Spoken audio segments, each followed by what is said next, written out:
I broke my ungrateful son's spirit. With one simple dinner. Here's how I did it. At my age, every ache in my bones is a reminder of the hard work I've put in just to survive. My son? He treats me like I'm a charity case. He never sends money. Never calls except when he needs something. But last week, he crossed a line I never thought he would. He yelled at me. Told me to send him my monthly paycheck. You don't need the money anyway, he sneered. I didn't argue.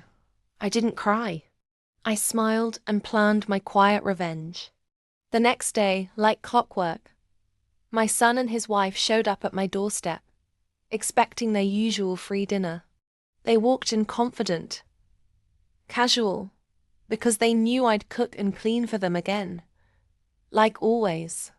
But this time, the house was different. The moment they stepped inside, they screamed. Not because of me, but because of what they saw. The furniture was covered in dust sheets. The floors creaked under peeling linoleum. The fridge hummed emptily, and the kitchen counters were bare except for a single envelope on the table. Their eyes scanned the room, no warm lighting, no aroma of food. Just silence. The envelope was addressed to them. My son's hands trembled as he opened it. Inside was a crisp photocopy of my recent paycheck, proof of the hard work I'd done, the hours I'd spent. Alongside it, a note. Here's the paycheck you demanded. But it's mine. I work for it. I pay my bills. I don't owe you anything. Yet you come here, expecting free meals and disrespect. From now on, you pay me rent if you want to eat in my house. But I didn't stop there. I called the landlord and informed them my son and his wife had been staying without permission.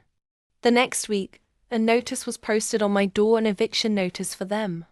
Suddenly, my ungrateful son and his wife were scrambling to find a place to stay, and all they had was the lesson I'd finally taught them. Respect isn't owed, it's earned.